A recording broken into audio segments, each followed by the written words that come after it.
Alright guys, I'm going to give you a real quick tutorial on how to use Cite to create citations for your works cited list.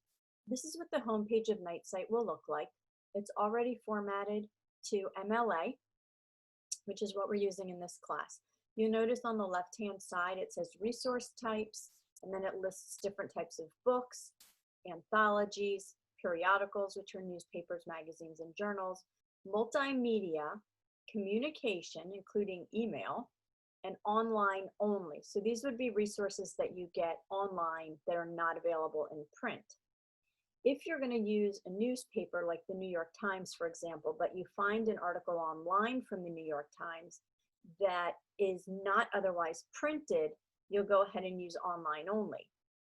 If it's an article that appeared in the newspaper but is also on the website, you'll click newspaper. If you're confused, don't worry about it. I'm not going to be a stickler. Use the one that works best for the information you have available. I'm going to go through and give you an example. We're going to do an anthology, and we'll use your textbook. It looks like it is, we're going to do no authors. Original works title.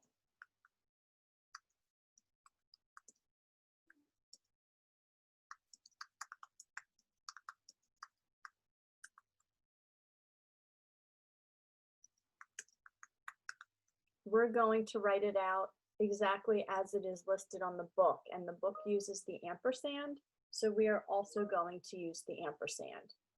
The edition is the 5th edition because it has the 5.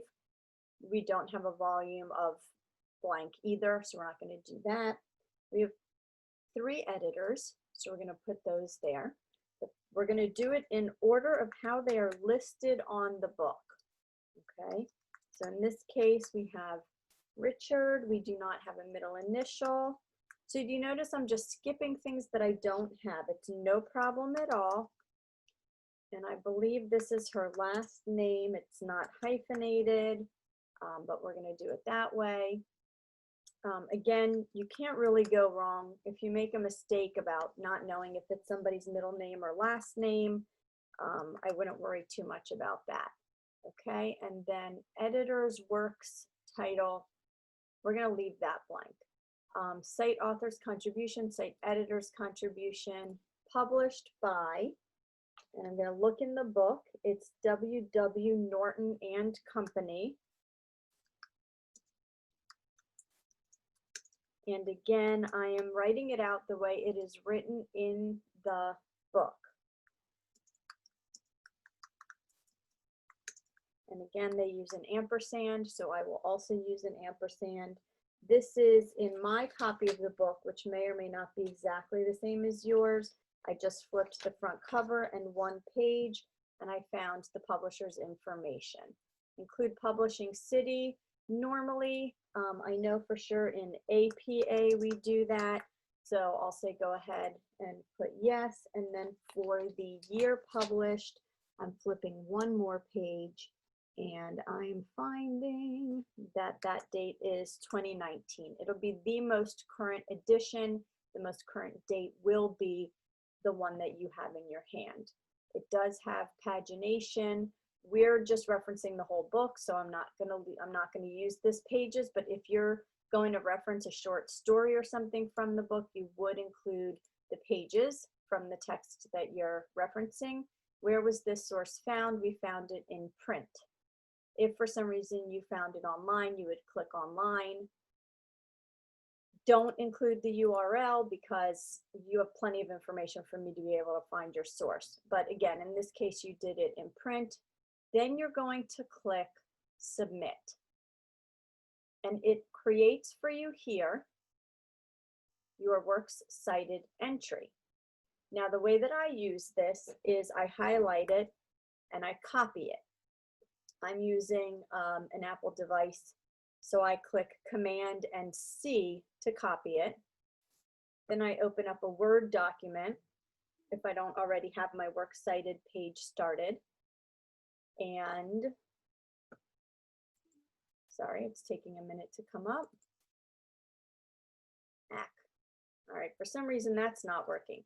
So I would then paste it into the document and make sure that you format it according to, there's my Microsoft Word.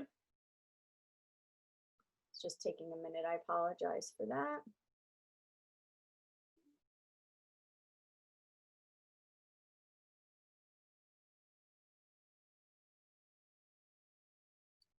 And then I would go ahead and paste it, which is Command V for me on my Apple device, right there. You'll notice it's not formatted right. I clicked on that little button over here that said match destination formatting because I already have it set up for me to be double spaced. In your Works Cited, you want to tab over the second line, not the first one, so it's opposite of a paragraph, okay? But pretty much this is exactly the way your citations will look. It has all of the details, all of the punctuation, everything written out. This is italicized the way it should be. I didn't do that. The program that we just used did. So the Night site will create the citation for you using all of the things that you need. All right. If you have any questions about how to use this, please let me know. It's not really cumbersome. They give you a lot more options than you need. So just pick and choose the things that you need, input the information you have. Don't worry if you're missing information. The citation is still accurate. Okay.